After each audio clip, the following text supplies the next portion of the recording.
गोस्वामी कहता पूछता हूँ भारत, पूछता हूँ भारत। आज थूकता है भारत, थूकता है भारत, थूकता है भारत। जो अभी तक FIR लॉन्च नहीं हुई है अर्नब गोस्वामी पर, उसको गिरफ्तार करके या सुरक्षा देंगे, क्योंकि उसकी हमको आशंका है कि हत्या हो सकती है, क्योंकि इसमें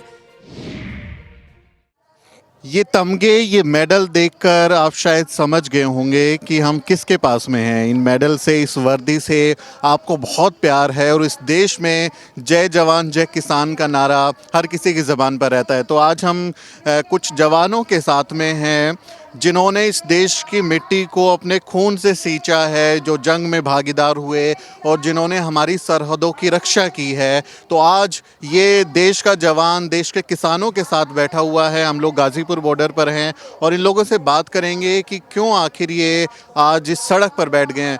वीर जी, आपका नाम क्या है? रिटायर्ड सूबेदार गुरचरण सिंह।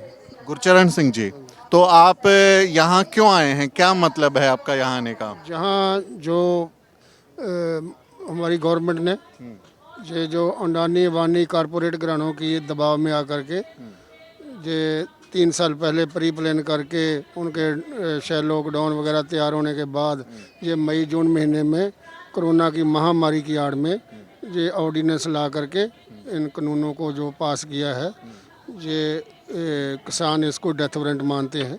इसके ऊपर कोई सही बहस नहीं की गई, कोई सही इसका जो प्रोसीजर है वो अडॉप्ट नहीं किया गया। राज्यसभा में इनका बहुमत भी नहीं था, वहाँ भी हुल्लड़बाजी से पास कर दिया गया है।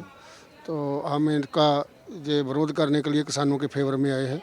जो तीनों कानून जो हैं ये किसानों के लिए सही नहीं है और हम चाहते हैं कि तीनों काले कानून वापस किए जाएं। MSP के ऊपर लीगली कानून बने कि उससे कम पे कोई खरीद ना हो। वीर जी, आप BSF में थे, आर्मी में थे, कौन सी फोर्स में थे आप? हम रजमोट RT में थे, तोपखाना में। अच्छा, तो आपने वहाँ पर जंग में भी हिस्सा लिया? हाँ जी, लिया जी। किस जंग में लिया था आपने? 71 वाली जंग में लिया। तो 1971 में जब भारत पाकिस्तान की लड़ाई हुई, बांग्लादेश का निर्माण हुआ, तो आप जंग में भी शामिल हाँ हुए। जी, शामिल थे। लेकिन वीर जी, आज एक ऐसा माहौल है कि जो भी सरकार से सवाल करता है, जो भी कहता है कि भाई आपने गलत किया, वो कहते हैं देशद्रोही हो तुम, तो देश के खिलाफ काम कर रहे हो और आप तो देश के लिए जंग लड़ चुके हो। जब ऐसे कमेंट आते हैं तो कैसा लगता है? ये जो एक BJP गवर्नमेंट है, ये हिंदुस्तान को दी सेकुलरिज्म, डेमोक्रेसी, लोकतंत्र के लिए खतरा है। जो भी देश में डेमोक्रेसी की या लोकतंत्र की गल करेगा उसको देशद्रोही, खालिस्तानी, माओवादी सब कुछ बोलते हैं। हमारे जो जैन किसान आंदोलन चल रहा है, इसमें कोई भी शुद्ध किसान है और सारे किसान मिलके जो आंदोलन कर रहे हैं। इसमें कोई माओवादी नहीं है, कोई खालिस्तानी नहीं है, कोई इसमें नहीं है। ये गवर्नमेंट का भ्रम फैलाया हुआ है इस आंदोलन को बदनाम करने के लिए। तो ये उन लोगों के लिए एक उदाहरण है जो हर किसी को देशद्रोही घोषित कर देते हैं और सर्टिफिकेट बांटते हैं देशभक्ति के। जिन्होंने जंग में हिस्सा लिया है, जिन्होंने अपना लहू बहाया है, वो सवाल कर रहा है बतौर नागरिक। और ये तमाम तरह की ऐसी फर्जी बातें करने वालों को शर्म आनी चाहिए। वीर जी, आपका नाम क्या है? जय हिंद, मैं मणिदेव चतुर्वेदी, रिटायर्ड BSF, बनारस से। बनारस से आप यहाँ आए हैं? जी जी, बनारस से आए हैं। तो लग रहा है कि कुछ असर पड़ेगा, सरकार मानेगी। आपके यहाँ से तो प्रधानमंत्री जो है सांसद हैं। जी बिल्कुल, 2 बात आपने कही कि असर पड़ेगा कि नहीं प्रधानमंत्री। पहले मैं असर की बात करूंगा। इतिहास गवाह है, कंस गया, दुर्योधन गया, रावण गया, अंग्रेज गए, मुगल गए, पूर्ववर्ती सरकारें गई। जब जब तन जन को कुचलने का काम हुआ, लोग को कुचलने का काम किया गया, तब तब न तिरंगा झुका है न झुकेगा, न हिंदुस्तान टूटा है न टूटेगा। यही हमारी भारतीय लोकतंत्र की खूबी है और यही तानाशाही जो आज न कहीं संसद दिखाई दे रही है, न न्यायपालिका दिखाई दे रही है, न राष्ट्रपति जी दिखाई दे रहे हैं, कहीं कुछ नहीं है। तो निश्चित रूप से एक नए हिंदुस्तान का आगाज है। यहाँ पे बुलंद भारत की बुलंद तस्वीर, जो असली भारतीय लोकतंत्र बैठा हुआ है, यहाँ पे खड़ा और एक नया हिंदुस्तान की गाथा लिखेगा। अब सत्ता परिवर्तन के साथ व्यवस्था परिवर्तन की बात होगी कि दोबारा हम 5 साल की सत्ता की चाबी उनको देते हैं, लेकिन हमारे पास कोई ऐसे ताकत नहीं कि उनको वापस कर लें। अब जैसे सरदार भगत सिंह का राइट टू रिकॉल, ऐसी चीज़ों का हमें व्यवस्था परिवर्तन के तहत करना पड़ेगा। जी, रही प्रधानमंत्री की बात, राष्ट्रवाद की बात करते हैं। आज प्रधानमंत्री जी बनारस के सटे डिस्ट्रिक्ट चंदौली में है, वहाँ पंडित दीनदयाल उपाध्याय की मूर्ति का अनावरण कर रहे हैं। मैं पूछना चाहता हूँ, पुलवामा शहीद, जो और भी पूछ सकते हैं, अर्नब गोस्वामी के चैट जो मामला आया है, पुलवामा शहीद जो वहाँ के अवधेश यादव हैं, क्या उनके मूर्ति का अनावरण किया आपने? आपके वाराणसी संसदीय लोकसभा सीट से अवधेश यादव जो पुलवामा में शहीद हुए थे, क्या उनकी मूर्ति का अनावरण हुआ? क्या यही आपका राष्ट्रवाद है? उनके नाम पे वोट तो मिले ना।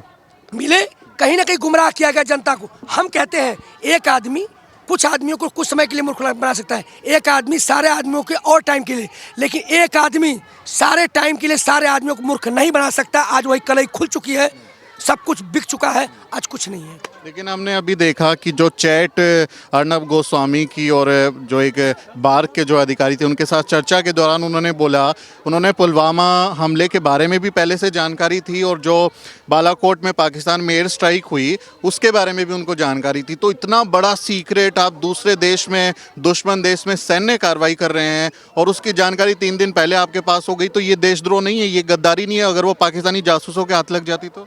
जी, सबसे पहली टिप्पणी मेरी, अर्नब गोस्वामी कहता पूछता हूँ भारत, पूछता हूँ भारत।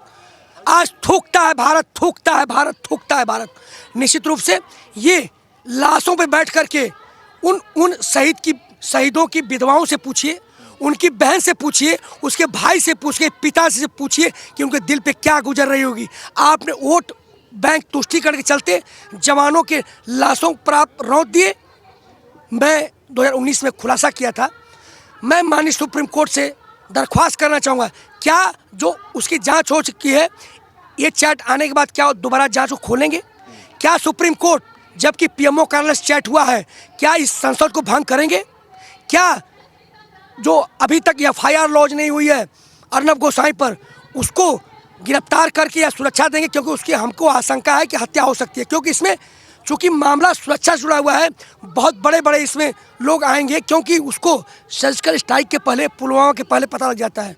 मैं पूछना चाहूँगा, क्या इस जांच में वो जो चेक पोस्ट थे, जो गाड़ियों को चेक करने के लिए बनाए गए थे, किन अधिकारियों ने हटाया, किस आदेश पर हटाया गया, क्या इसको जांच में शामिल करेंगे? निश्चित रूप से आज न्यायपालिका कटघरे में है।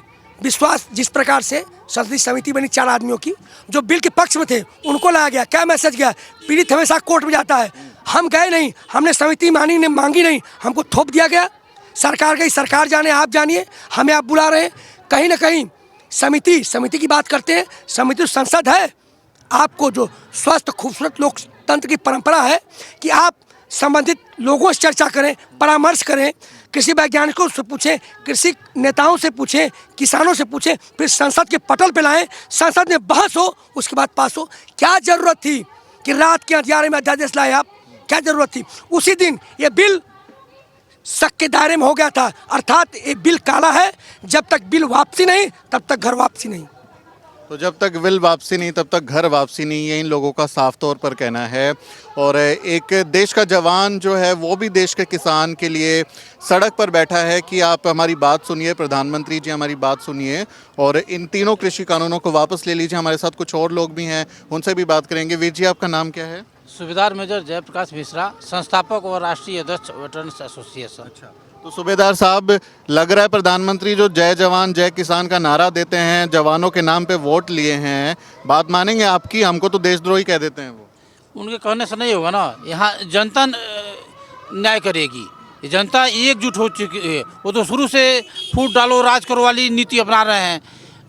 जाति में बांटा, धर्म बांटा और जाति और धर्म बांट करके और राज करने वाली नीति अपना चुके थे, तो आज वो फेल हो चुके हैं। क्योंकि पूरी जनता, अब यहाँ पर कहीं भी आप देख रहे हैं, कोई जाति धर्म चल रहा है, सब भाईचारे का हो गया है और असली संसद यहाँ लगा हुआ है।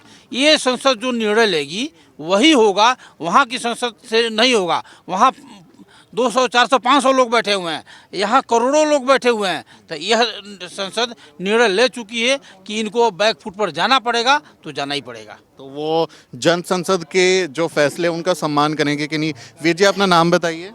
मैं हवलदार गुरदीप सिंह, रामपुर मिल्क।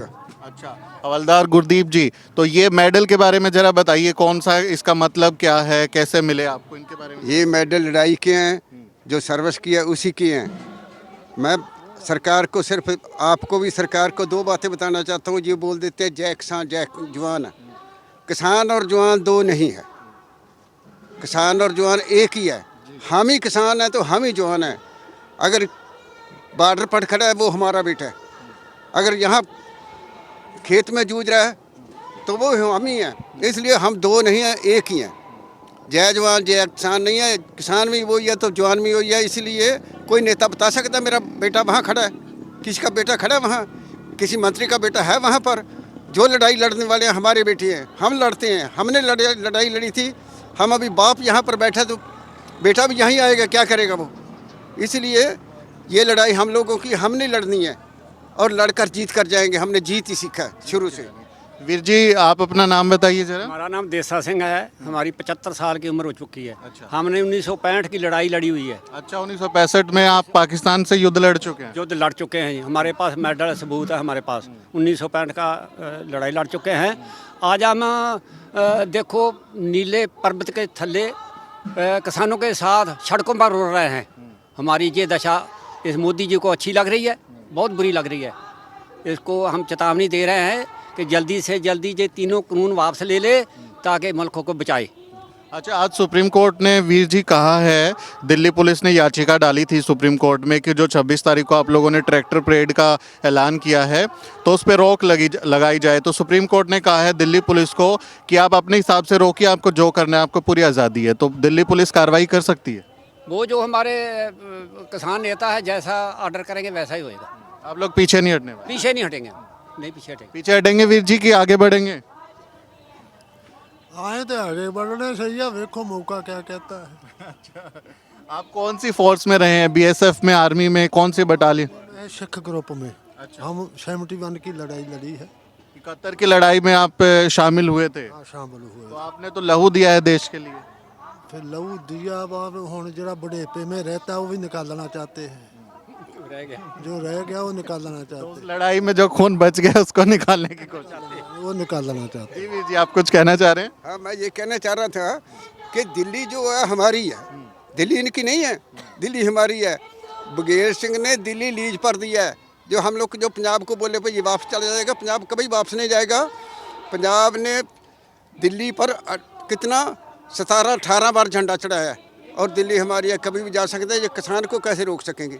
ये दिल्ली किसान की है ना कि किसी और की है। वो दिल्ली पुलिस लगा देंगे, पानी मारेंगे, आंसू गैस के गोले मारेंगे, लाठी मारेंगे, गोली मार देंगे। हम तो बॉर्डर पर, मैं 71 की लड़ाई में सामने खड़ा था, किसी ने गोली मारा नहीं।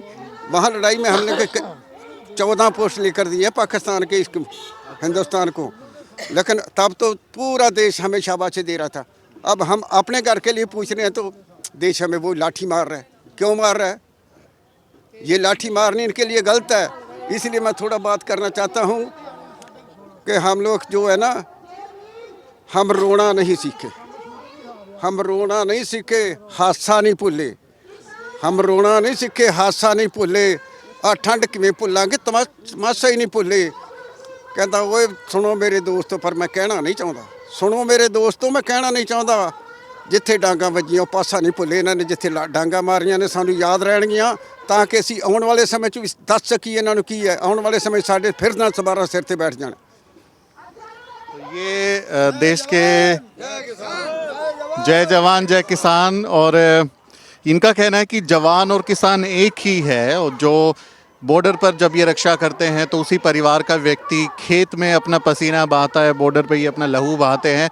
लेकिन जब सरकारें, जब हुक्मरान, जब उनके समर्थक इन्हें देशद्रोही कहते हैं या इनके बारे में बकवास करते हैं तो इनको बुरा भी लगता है। और जो इनकी मांग है कि तीनों कृषि कानूनों को तुरंत वापस लिया जाए, वो सरकार जब तक नहीं मानती है ये लोग वापस नहीं जाएंगे। तो ये रिपोर्ट मैं आपको गाजीपुर बॉर्डर से दिखा रहा था। अगर आपको ये अच्छा लगा हो तो हमारे यूट्यूब चैनल को सब्सक्राइब ज़रूर करें, इसे ज़्यादा से ज़्यादा शेयर करें। मैं सुमित चौहान, कैमरा पर्सन आदर्श तिवारी के साथ। जय भीम, जय भारत।